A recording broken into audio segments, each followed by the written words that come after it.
An Aliyin ini ya ada. An Aliyin radhiyallahu anhu qala inkasarat ihda zandaya fasa'altu Rasulullah SAW fa'amarani an amsaha 'alal jabair. Rawahu Ibnu Majah bisanadin wahin jiddan. Dari Ali radhiyallahu anhu ia berkata pernah salah satu dari kedua lengan saya ini pecah. Jadi salah satu dari kedua lengan saya itu pecah. Artinya pecah ya mungkin pecah suwek kulitnya dan sebagainya. Kemudian aku bertanya kepada Rasulullah, maka Rasulullah memerintahkan aku untuk mengusap ke atas jabair, ke atas perbannya tadi, buntelin. Di sini dalam hadis ini dikiaskan dengan dua khuf atau imamah. Jadi saat wong kuwi nggawa khuf atau imamah, khuf itu sepatu kulit yang tidak tembus air. Misalnya kok wudu itu kan kemarin kita singgung, engkau ketika gilirannya membasuh kaki itu kan tidak harus melepas sepatunya, tapi diusap sepatunya. Ketika orang pakai sorban itu kan menurut riwayat satunya Rasulullah langsung mengusap di atas serbannya, tapi riwayat yang lain lebih detail mengusap ubun-ubunnya kemudian menyempurnakan ke seluruh serbannya. Nah, di sini Sayyidina Ali itu lengan berarti anggota wudu ini pecah atau terluka sehingga berhalangan menggunakan air karena diperban. Dan Rasulullah memerintahkan untuk supaya Sayyidina Ali itu mengusap ke atas perban tadi. Di sini tidak disebutkan mengusapnya pakai air atau mengusap pakai debu. Nah, ini jadi perdebatan di antara para ulama. Nah, menurut sebagian mereka ya wajibnya mengusap ke atas perban ketika bagian tersebut tidak mungkin diguyur air. Aslinya kalau wudu kan mengguyurkan air, tapi ini karena luka dan diperban maka cukup diusap. Ini pun disyaratkan ketika memakaikan perban itu dalam keadaan suci punya wudu, sehingga nanti ketika wudu misalnya orang iso ngilek ke banyu ning kono teko diusap. Ini dikiaskan seperti nak nggawa khuf itu. Nggawa khuf kan biasanya alasannya wadem sikile dan sebagainya. Terus ketika wudu nyatanya orang wajib nyopot khufe lah, cukup diusap. Lah ini juga iki apalagi udurnya lebih lagi. Ini luka, nak ora diperban nanti tambah infeksi dan bagaimana, terus sing mengo ora iso mingkem dan sebagainya, terus diperban. Lah padahal wudu ya sudah, yang anggota sehat diguyur air, yang tidak sehat cukup diusap. Gitu ya. Gitu ya, perbannya tidak kebes gitu.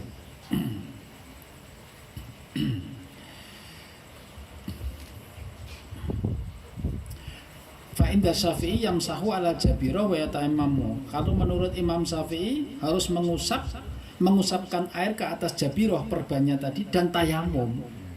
Tetap tayamum. Nah, pas wudu yo sing sehat diileni banyu, nanti yang diperban diusap aja, sempurnakan. Cuma dia juga tetap tayamum sebagai pengganti daripada kekurangan tidak bisa menyampaikan air pada kulit seluruhnya. Nah, ini menurut Imam Syafi'i. Dan tidak perlu mengkodok sholatnya menurut qaul rojeh, karena wis ngono wis sah. Ini maka kaifiat wudu lan tayammum sahibul jabair, sahibul jabirah atau orang yang memakai perban sudah saya sampaikan seperti itu. Ini yang menurut Imam Syafi'i.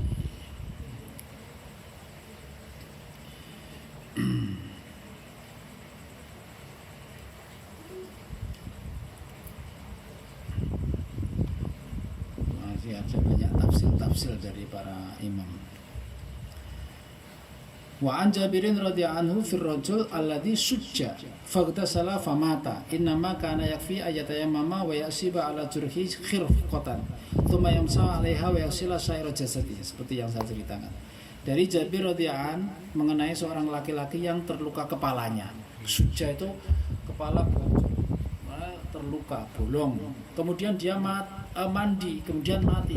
Mandinya karena tanya pada orang, iki piye aku bocor niki, aku mandi, aku junub. Nah, seperti itu. Dalam riwayat panjangnya di situ menurut riwayat Abi Dawud dari Jabir, kharajna fi safar fa asaba rajulan minna hajar fasajjahu fi ra'si.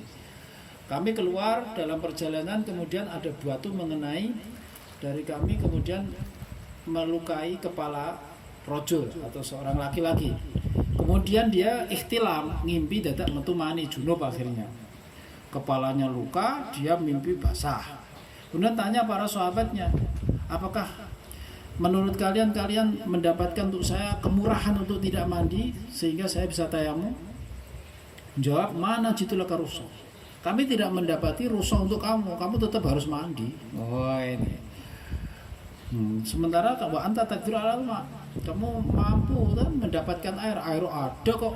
Nah, tayamum itu kan fa'ilam tajidu ma'a. Nah ini kamu kan ada air, tetap kamu harus mandi. Akhirnya dia karena takwa ya, takwa sudah tanya gini jangan ya arep apa tapi ya piye meneh arep salat teresa mandi mati Pak. mati. Kemudian ketika kami falamma qadimna ala Rasulillah, ini kan dalam safar tidak bersama Rasulullah. Ketika kami telah tiba kepada Rasulullah, maka Rasulullah dikabarkan mengenai itu kejadian itu.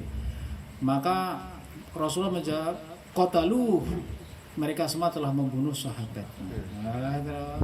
Fatwa yang salah sehingga mengakibatkan sahabatnya mati karenanya. Ngawur fatwanya. Akhirnya qatalahum, semoga Allah membunuh mereka atau mematikan mereka. Alasal mbok yen orang ngerti takok dhisik, aja asal ngawur fatwane, ya. Itlam ya alam, ketika mereka ndak tahu soal takon dhisik, aja teko ngawur. Mending jadi kaitannya dengan hudud juga, Pak. Al hudud tasqutu bisyubhat.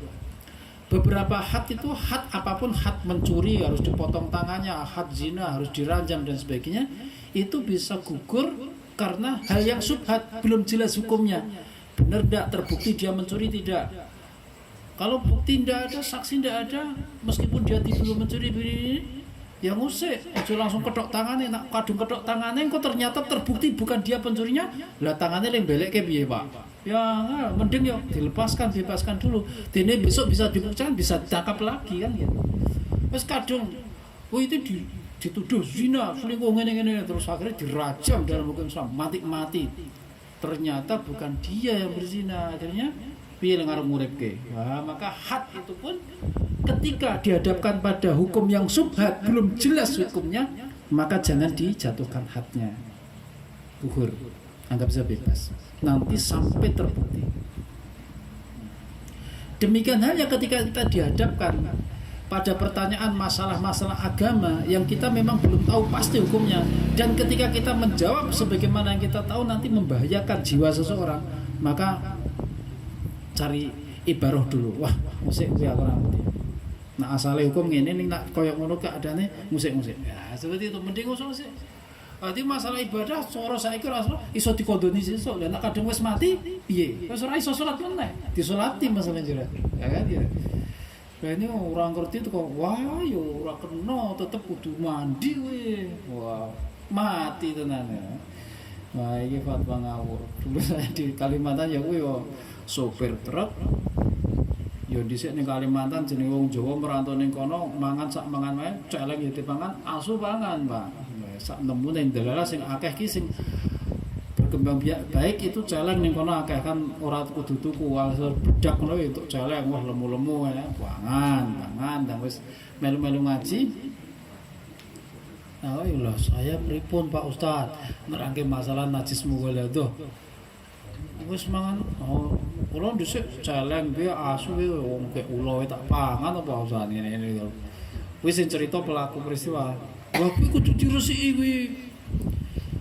Si pripun gon wis masuk di gon wetengi. Kowe kudu ngombe banyu campur debu. Wah, ngombe banyu 7 gelas. Salah satu gelasnya diudek nganggo debu. Wah, diudek. Yo tak ombe Pak Ustaz, wedi aku kok ngono ceritane kali kula. Lah rasane piye? borat wangel kilo ngono kuwi. Ha, kok tak dadi boto ki ya. Lumayan iki. Iki kapan? Ya ampun enten pirang sasi ngono. Oh, wah. Ngawur ya Ustaz. Wis dilek arep resiki piye wong jero ana taine ana. Ya sing jaba fikih nek sing kudu najis itu ya kaitannya dengan jaba anggota dohir. Nek jero awak iki apa to sing ora najis? Mbok geteh ning jero awake najis, di balik kulit kita ada najis. Apa? Darah najis. Nggon waduke ana taine ya najis. Apa sing ora najis ning jero awak kuwi? Kalau kok sok buahnya campur debu ya ora jadi suci. Nah, wah waduh sok nak ketemu ustaz tak unek-unek nih. Wah rahmat. Ngawur. Ya itu fatwa ngawur lah. Untungnya kok timo debu lah nak. Oh liyane yo nak anti mati karena itu piye jajal Pak. Ngawur tenan. Ya itu pun fatwa orang ngerti itu kok ngawur. Akhirnya fatal. Kalau sampai Rasulullah mereka telah membunuhnya dengan fatwa yang disampaikan mereka telah membunuh fa inna masyifaul ayyi as-su'al tombone wong sing bodho ku takok orang ngerti takok wa inna makana yakfihi ayatayammama wa yasyira sungguhnya telah mencukupi laki-laki tadi yang terluka kepalanya dia tayamum merasa mandi dan dia belebet ayat siba belebet kepalanya ala jurhi kepalanya dibelebet ditutup nanti ketika udah usah mandi tapi tayamum saja belebet gombal thumma yamsaha 'alaiha wa yaktasila Hasil saya jadi dia mandi sekujur badannya yang boleh kena air diguyur nanti yang terluka kepalanya bagian terluka cukup diusap air aja ndak usah digebyur gitu. Gebyur kabeh ya masa fatal mati. Ini kan fatwa yang salah ngawur akibatnya fatal ya ora kena. Jadi ketika takut atau juga menurut pakar spesialis dokter muslim yang mahir itu mengatakan iki ojo kena banyu dhisik, iki nek kena banyu bahaya gini-gini. Nah itu kita pakai. Nah, kita jangan kena air dulu, ganti dengan tayamum gitu ya. Ya.